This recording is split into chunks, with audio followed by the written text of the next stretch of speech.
Paper 3 में तीन topic है। पहला इंडियन हिस्ट्री है, जी। ठीक है। दूसरा है पॉलिटी और लोक प्रशासन एक साथ है, और तीसरा में सिविल हिस्ट्री है। अब चालू करते हैं इंडियन हिस्ट्री से। इंडियन हिस्ट्री में फिर से अगेन 3 पार्ट है, प्राचीन भारत, मध्यकालीन भारत और आधुनिक भारत, ठीक है। अब इसमें एक चीज ध्यान ये रखना है कि आपको इंडियन हिस्ट्री को बहुत ज्यादा नहीं पढ़ना है। उसमें आपको जितने टॉपिक्स दिए हैं, ठीक है, मेंस में कौन कौन सा टॉपिक पढ़ना है दिया, आपको उतना ही टॉपिक पढ़ना है। दूसरी चीज ये है कि आप उन टॉपिक से रिलेटेड क्वेश्चन किस टाइप के आते हैं उसको भी ध्यान रखिए। जैसे सिंधु घाटी सभ्यता हो गया, ठीक है, ज्यादातर उसकी क्वेश्चन जो आते हैं या तो सभ्यता की विशेषता है, उसका पतन, या तो कोई लोकेशन बता देगा यहाँ से क्या क्या मिला है, जी। आपको उतना ही पढ़ना है, जी। ठीक है। उसके बाद जैसे कि मौर्य काल में जाएंगे, अशोक वाले में, ठीक है, उनकी प्रशासनिक व्यवस्था से क्वेश्चन बन जाते हैं, ठीक है, चाणक्य से रिलेटेड क्वेश्चन बन जाते हैं, ठीक है। आप समुद्रगुप्त में जाएंगे तो समुद्रगुप्त की जो विजय अभियान है उससे रिलेटेड क्वेश्चन बनते हैं। तो आपको ये देखना है कि कौन से टॉपिक्स, जो टॉपिक्स है उनसे कौन कौन से क्वेश्चन बनते हैं, उसके हिसाब से तैयारी करनी है, ठीक है। आपको उसको एकदम बहुत ज्यादा ज्ञान भंडार करना टाइप का नहीं पढ़ना है। प्री और मेंस में यही अंतर होता है, ठीक है। अब जैसे मध्यकालीन में जाएंगे, ठीक है, मध्यकालीन में जाएंगे तो जैसे बाजार व्यवस्था के बारे में पूछ लिया जाता है, ठीक है। शेर सूरी ने जो है जो रेवेन्यू में जो डेवलपमेंट किए थे, ठीक है, उससे क्वेश्चन पूछ जाते हैं। अकबर के टाइम में उनकी जो धसाला पद्धति थी, धार्मिक नीति थी, उससे क्वेश्चन बनते हैं। अब शाहजहां में जाएंगे तो शाहजहां अपने स्थापत्य के लिए बहुत फेमस हुए थे। जहांगीर अपने उनको पेंटिंग बहुत पसंद था, ठीक है। तो जो हर जो जितने भी सुल्तान हुए हैं, राजा हुए हैं, या जो उनकी काल रहा है, वो ना किसी एक पर्टिकुलर चीज के लिए फेमस रही है, ठीक है। और नॉर्मली क्वेश्चन उसी चीज से बनते हैं। वो आपको ये नहीं पूछेंगे कि जहांगीर, शाहजहां, अकबर या फिर और जो भी लोग हुए वो कि कितने युद्ध जीते या कितने एरिया में उनका राज था, वो नहीं पूछते हैं। वो जिन चीजों के लिए फेमस है ना, ज्यादातर क्वेश्चन वहीं से बनते हैं। आपको उसी तरह से पढ़ना है, ठीक है।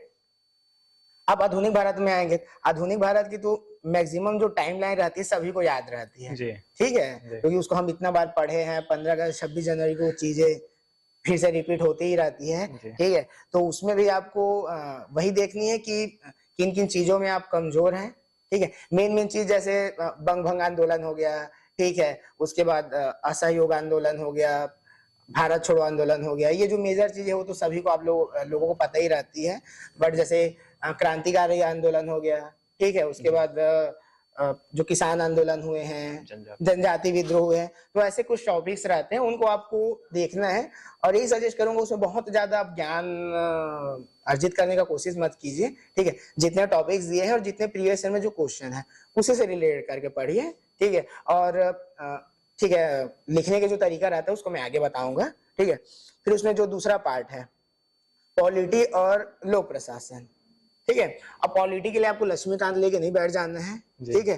पॉलिटी का जो टॉपिक पढ़ना है वो उसमें दिया हुआ है, ठीक है। आपको उतने टॉपिक कोई पढ़ने हैं और उसके लिए आप जैसे बताया टूटेजा का प्रतियोगिता सारांश यूज कर सकते हैं। और बहुत ज्यादा आपको अनुच्छेद याद करने की जरूरत नहीं है। जैसे इसमें आपको नहीं पूछेगा कि राष्ट्रपति से रिलेटेड क्या क्या अनुच्छेद है, ठीक है। इसमें क्वेश्चन ये पूछेगा कि राष्ट्रपति की शक्तियां क्या है, या फिर राष्ट्रपति की स्थिति क्या है, राज्यपाल की वास्तविक स्थिति क्या है। तो थोड़ा सा ना विश्लेषण जैसे टाइप से क्वेश्चन पूछते हैं, ठीक है।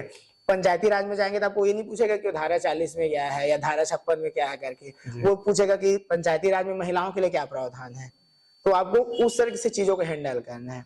लोक प्रशासन में बच्चों को थोड़ा सा दिक्कत जाता है स्टूडेंट को, क्योंकि ना उसमें जो शब्द यूज होते हैं ना वो प्रशासनिक शब्द होते हैं, वो नॉर्मली आप बोलचाल में ना यूज करोगे ना सुनोगे, तो थोड़ा दिक्कत जाता है। तो लोक प्रशासन मैं सजेस्ट करूंगा जितना पढ़ सकते हो अपनी लिमिट में उतना पढ़ो। मुश्किल से 14 से 15 नंबर का ही आता है, ठीक है। तो बहुत ज्यादा उसे परेशान होने की जरूरत नहीं है। आप नॉर्मल पढ़ाई भी करोगे तो 8-10 नंबर का वैसे ही बन जाता है। तो 4-5 नंबर के लिए आप बहुत ज्यादा परेशान मत हो।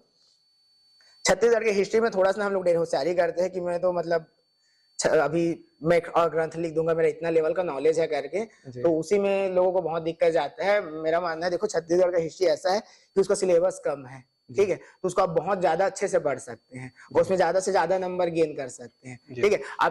आप इंडियन हिस्ट्री में अगर आप 40 नंबर 45 नंबर अगर आप पाते हैं तो बहुत अच्छा नंबर है। लेकिन अगर छत्तीसगढ़ की हिस्ट्री में अगर 40-45 पाते हैं तो उसको मैं अच्छा नंबर नहीं मानूंगा, क्योंकि उसमें आपका स्कोप रहता है कि आप 50+ जा सकते हैं। तो आपको जिस सब्जेक्ट में जितना स्कोप है आप आकलन उसके हिसाब से कीजिए, ठीक है। ठीक है, तो सीजी हिस्ट्री को भी अच्छे से ध्यान देके पढ़िए और उसमें जो आपका प्री वाला मटेरियल है उसका आप यूज कर सकते हैं सीजी हिस्ट्री में।